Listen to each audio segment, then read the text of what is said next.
Hello guys, ചെമ്പനീർ പൂവിൻ്റെ പുതിയ episode റിവ്യൂയിലേക്ക് സ്വാഗതം. അങ്ങനെ രേവതി സങ്കടപ്പെട്ട് പൊട്ടിക്കരഞ്ഞു മുറിയിൽ പോവാണ് കേട്ടോ. അത് കഴിഞ്ഞ് അവിടുന്ന് സങ്കടം സഹിക്കാൻ വയ്യാതെ പുറത്തേക്ക് ഇറങ്ങി ഓടുവാണ്.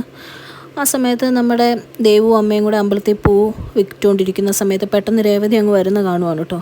ആണ്ട് ചേച്ചി വരുന്നു എന്ന് ദേവ് പറഞ്ഞിട്ട് ഓടിച്ചെല്ലുമ്പോഴേക്കും രേവതി ആരെയും മൈൻഡ് ചെയ്യാതെ നേരെ ഭ്രാന്ത് പിടിച്ചോലെ അമ്പലത്തിൻ്റെ അകത്തോട്ട് കയറി പോവാണ് കേട്ടോ, കരഞ്ഞുകൊണ്ട്.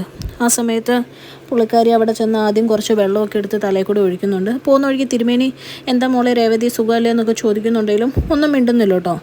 അമ്മയും ദേവും മാറി മാറി എന്താ പറ്റിയ മോളെ, എന്താ പറ, നീ ഇങ്ങനെ ടെൻഷൻ അടിപ്പിക്കാതെ എന്ന് പറയുമ്പോഴും രേവതി ഒരു വാക്കും മിണ്ടുന്നില്ല കേട്ടോ, കരഞ്ഞുകൊണ്ട് നേരെ പോകുന്നതല്ലാതെ. അത് കഴിഞ്ഞ് അവിടെ ചെന്ന് ശ്രീകോവിലിൻ്റെ മുമ്പിലുള്ള ഭസ്മം എടുത്ത് നെറ്റിയിൽ ചാർത്തിയിട്ട് രേവതി അവിടെ നിന്ന് ശയനപ്രദക്ഷിണം ചെയ്യാൻ തുടങ്ങുവാണ് കേട്ടോ. അപ്പോഴത്തേക്കും തിരുമേനി അങ്ങ് വരുന്നുണ്ട്. അപ്പോഴത്തേക്കും തിരുമേനി അമ്മയോട് പറയുന്നുണ്ട്, വിഷമിക്കണ്ട, സ്ത്രീകൾ ശയനപ്രദക്ഷിണം ചെയ്യുന്ന വളരെ ചുരുക്കം ചില ക്ഷേത്രങ്ങളിലൊന്നല്ലേ നമ്മുടെ. എന്തായാലും ദേവി അവളുടെ വിഷമം കാണാതിരിക്കുകയല്ല, അവൾ പ്രാർത്ഥിക്കട്ടെ എന്ന് പറയുവാണ് കേട്ടോ. അപ്പോഴേക്കും ശയനപ്രദക്ഷിണം നടക്കട്ടെ എന്നോർത്ത് അമ്മയും ദേവും കൂടെ തന്നെ നിൽക്കുവാണ്. ദേവ് വന്നിട്ട് കുറച്ച് കഴിഞ്ഞ് മാറിയിട്ട് സച്ചിനെ വിളിക്കുവാണ് കേട്ടോ. സച്ചിനെ വിളിച്ചിട്ട് പറയുകയാണ്, സച്ചിയേട്ടാ തിരക്കാണോ, ക്ഷേത്രത്തിലോട്ടൊന്ന് വരുമോ, രേവതി ചേച്ചി ഇവിടെ വന്നിട്ടുണ്ടെന്ന് പറയുകയാണ് കേട്ടോ. അപ്പോൾ സച്ചി ചോദിക്കുകയാണ്, അവൾ അമ്പലത്തിൽ വന്നെങ്കിൽ ഞാനെന്തിനാ വരുന്നത്, പൂ കെട്ടിത്തരാനോ എന്നിങ്ങനെ ചോദിക്കുവാണ് കേട്ടോ. എന്നിട്ട് സച്ചി പറയുകയാണ്, എനിക്കൊരു ഓട്ടം ഉണ്ട്, ഞാനത് പോകാൻ വേണ്ടി തുടങ്ങാം, വേറെ ആരെങ്കിലും വിട്ടാൻ പറ്റുമോ, നിങ്ങൾക്ക് എവിടെയെങ്കിലും പോകാനാണോ എന്ന് ചോദിക്കുവാണ് കേട്ടോ. ആ സമയത്ത് സച്ചിയോട് ദേവ് പറയുകയാണ്, അല്ല ചേച്ചി ഇങ്ങനെ കരഞ്ഞു വന്ന് ഇങ്ങനെ പ്രശ്നങ്ങളൊക്കെ ഇവിടെ ശയനപ്രദക്ഷിണം ചെയ്യുക, എന്ത് പറ്റിയെന്ന് അറിയത്തില്ല, ഏട്ടനൊന്ന് പെട്ടെന്ന് വന്ന് പറയുകയാണ് കേട്ടോ.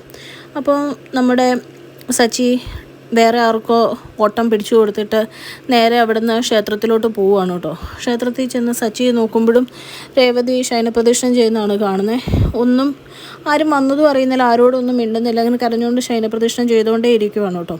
ആ സമയത്ത് സച്ചി എന്ന് പറയുന്നുണ്ട്, രേവതി നീ എന്താ കാണിക്കുന്നേ, എഴുന്നേക്ക് എന്നൊക്കെ പറയുന്നുണ്ട്. അപ്പോഴും അതൊന്നും കേൾക്കുന്നില്ല. പിന്നെ കാണിക്കുന്ന നമ്മുടെ രവീന്ദ്രൻ വക്കീൽ ഓഫീസിൽ ചെന്നാണ് കേട്ടോ, പെൻഷൻ്റെ കിട്ടാൻ വേണ്ടി കേസ് നടക്കുന്നുണ്ട്.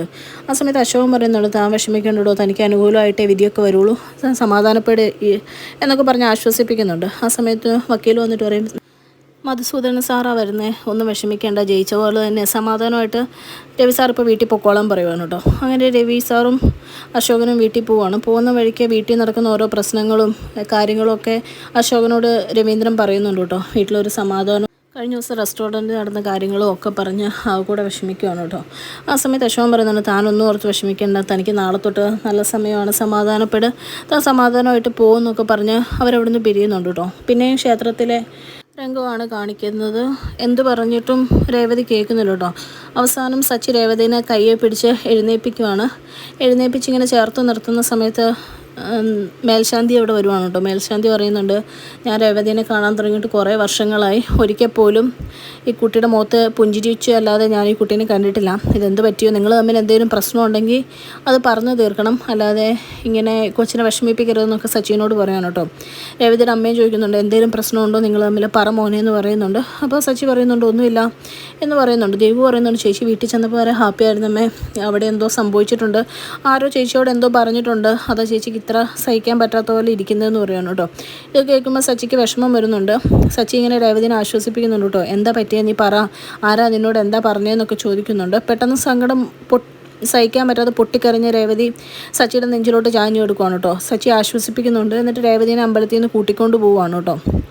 അവർ നേരെ വണ്ടി കയറി വീട്ടിലെത്തുന്ന സമയത്ത് സച്ചി ഇറങ്ങിയിട്ട് പയ്യെ രേവതിനെ പിടിച്ചിറക്കുന്നൊക്കെ ഉണ്ട്. അപ്പോഴും രേവതി ആകെ വിഷമിച്ച് കരഞ്ഞുകൊണ്ട് തന്നെ ഇരിക്കുവാണ്. ആ സമയത്ത് നമ്മുടെ ചന്ദ്ര അകത്തുനിന്ന് ഇത് കാണുന്നുണ്ട് കേട്ടോ. ചന്ദ്ര പെട്ടെന്ന് സച്ചി ദേഷ്യപ്പെട്ട് കയറി വരുന്നതൊക്കെ കാണുമ്പോൾ തന്നെ ചന്ദ്രയ്ക്ക് ആകെക്കൂടെ ഒരു മുഖത്ത് ഭാവ വ്യത്യാസമൊക്കെ വരുവാണ്. പുള്ളിക്കാരിക്ക് ചെറിയൊരു പേടിയും ടെൻഷനൊക്കെ മുഖത്തുണ്ട്. അങ്ങനെ അവരകത്തോട്ട് കയറാൻ തുടങ്ങുന്ന സമയത്ത് നമ്മുടെ സച്ചി ഇങ്ങനെ അകത്തോട്ട് നോക്കുമ്പോൾ ചന്ദ്രനെ കാണുവാണ് കേട്ടോ. ആ സമയത്ത് ചന്ദ്രയും സച്ചിനെ കാണുന്നുണ്ട്. അങ്ങനെ രണ്ടുപേരും ടെൻഷൻ അടിച്ച് ഇങ്ങനെ നിൽക്കുന്ന ഒരു ഇത് കാണിച്ചിട്ടാണ് ഇന്നത്തെ എപ്പിസോഡ് അവസാനിക്കുന്നത്. ചാനൽ ഇഷ്ടപ്പെട്ട് കഴിഞ്ഞാൽ ലൈക്ക് ചെയ്യാനും സബ്സ്ക്രൈബ് ചെയ്യാനും കമൻറ്റ് ചെയ്യാനും മറക്കരുത്. Thank you.